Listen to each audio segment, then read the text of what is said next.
بسم اللہ الرحمن الرحیم۔ دنیا کی زمین کی زرخیزی اور اناج کا اگنے کا زیادہ اثر دریاؤں سے ہے۔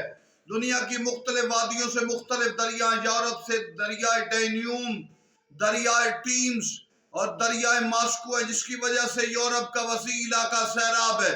اسی طرح شمالی امریکہ میں جس دریا سے وسیع آبادی امریکہ میں دریائے میسی سی پی ہے، اور جنوبی امریکہ میں دریائے ایمازون، افریقہ میں دریائے نیل، دریائے نائجر، دریائے کانگو، یہ وہ ہیں جو وادیاں بناتے ہیں جن کی وجہ سے زمینیں آباد ہیں۔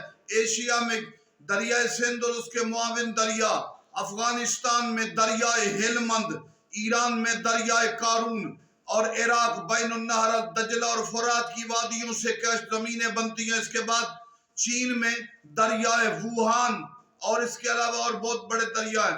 یہ تمام دریا خوبصورت وادیوں کو جنم دے کے زمین کو زرخیز کہتے ہیں۔ ایشیا، یورپ، شمالی امریکہ، جنوبی امریکہ، افریقہ، آسٹریلیا کے تمام دریاؤں کے تمام پانی، تمام زرخیز زمینیں، اور زرخیزی بھی بڑھ جائے گی، اور ان تمام زرخیزیوں پر قبضہ، تسلط، حکومت میرے مہدی آل محمد کی وجہ سے ہوگی۔ ان دریاؤں کی زرخیزیوں میں بھی کئی ہزار گنا اضافہ ہو جائے گا، اور ان تمام دریاؤں کے زرعی رقبے اور زرخیز زمینوں پر مکمل قبضہ اسلام ایمان کو اس وقت ہوگا جب عسکری کلال میرا مرشد مہدی اپنے قدموں سے سرزمین عرب کائنات کو زینت دے کے پوری دنیا کی تمام زرخیز زمینوں پر قبضہ کر کے مومنین میں تقسیم کریں گے، اور باقی تمام زمین بھی زرخیز ہو جائے گی وجود مقدس مہدی کے ذریعے سے۔ والسلام علیکم ورحمۃ اللہ وبرکاتہ۔